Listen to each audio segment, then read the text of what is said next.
So a few weeks ago, I was at church and I was sitting next to my friend Charlie, and on the other side of me was this guy I didn't know, and I found out later his name was Hayes. And so Hayes, throughout the sermon, he saw me taking notes on my iPad like I always do, and by the end of the sermon, he turns to me and goes, "Hey, I just got a new iPad, and so I have this keyboard I have no use for anymore. Do you want it?" And I'm like, "Sure, I'm a poor materialistic college student, why not?" So we met up later that day. He gives me the keyboard, and I take it and I love it and I use it, and then fast forward about a week later, and I get a text from Hayes, and he's like, "Hey man, I just wanted to see how that keyboard was working for you," and I told him it was going good. I like it, I use it, it's great, thanks, and all that, and then something hit me. It hit me that Hayes had no idea what was going on in my life. And if Hayes had any idea, here's what he would know. He would know that back in November, I saw my grandma die after a 10-month battle with cancer, and then a couple months later, my mom ends up in the hospital, and 8 days later passes away as well. And so Hayes had no idea that these two monumental deaths had just happened in my life. And so it kind of hit me, because all these people in my life had been loving me like extraordinarily well in this time. But then here comes Hayes, and he does this loving act for me, and he had no idea what was happening. And it's not to downplay what these other people did, but it makes what Hayes did unique. And as I thought about it, I was like, man, wouldn't it be great if these people loved me like if my mom hadn't just died, they loved me this well, like how Hayes was doing right there? And then God quickly smacked me, and he was like, no, why don't you think about how you're loving people? And so I began to process what I was doing, and this verse came to mind. We find it in the Gospel of Mark, which is a recording of Jesus' life that we find in the New Testament of the Bible, and we pick it up in chapter 12. Jesus is talking to these people, and they ask him, hey, what's the greatest commandment? They want to know, what do I have to do? What's most important? And Jesus tells them, love God. That's the easy, obvious answer, love God. But Jesus goes ahead and he throws in a number 2, gives the guy some free wisdom. So we find in chapter 12, verse 31, it says this. The second is this. The second greatest commandment is this.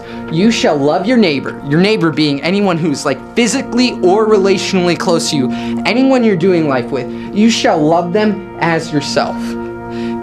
Note that, as yourself. It doesn't say love them as I love them really well. No, it says love them as you love yourself. There is no other commandment greater than these. Jesus says no other commandment is greater than loving God and loving people. Isn't it fascinating that Jesus tells us to love our neighbors as we love ourselves? But when you think about it, it really makes sense, because who do you give more time and grace and money and attention and care and mercy to than you? Who loves you better than you? We love ourselves ridiculously well. So when you think about it, it makes sense that Jesus would say this. Jesus is saying, take this love, this thought process you have when it comes to how you treat yourself, take that and invest that in other people.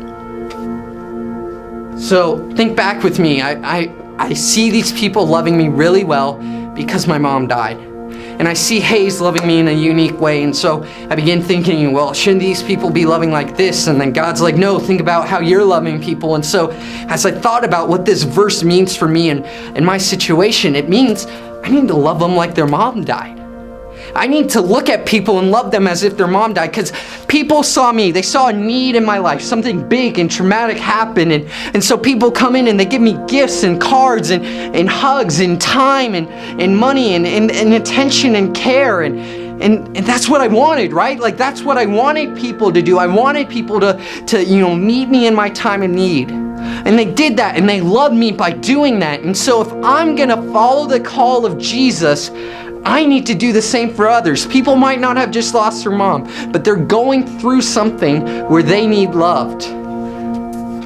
Loving like Jesus is going to be radical. Loving how he calls us to is going to be radical. So I want to shift and focus on, what does this look like for you?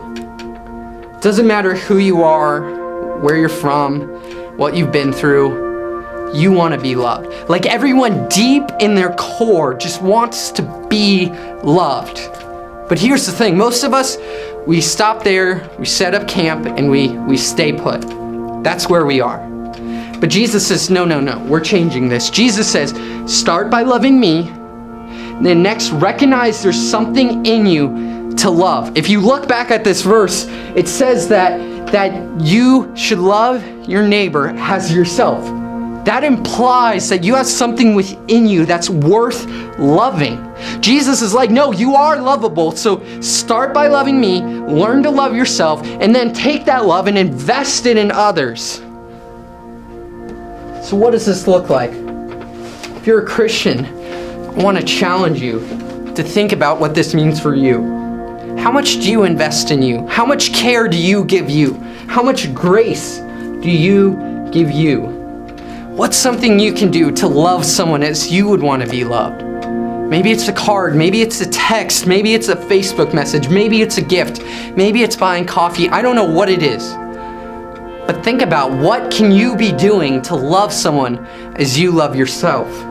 And if you're not a Christian, if you don't know where you stand with the whole Jesus thing, if maybe you're on the fence or you just came upon this video, whatever it is, I want to challenge you by the idea that this is just a good principle for life. Like, if you're someone who, I don't know where I land about Jesus, but I want a good society, I want a good world, think about how this could lead to that. But then I also want to challenge you and invite you to consider this love. Because this is Jesus. This is the heartbeat of our God. He's about love. He says the greatest commandments are to love Him and love people. And that's the love I want to invite you into. So whoever you are, wherever you are, whenever you are, and however you can, let's love.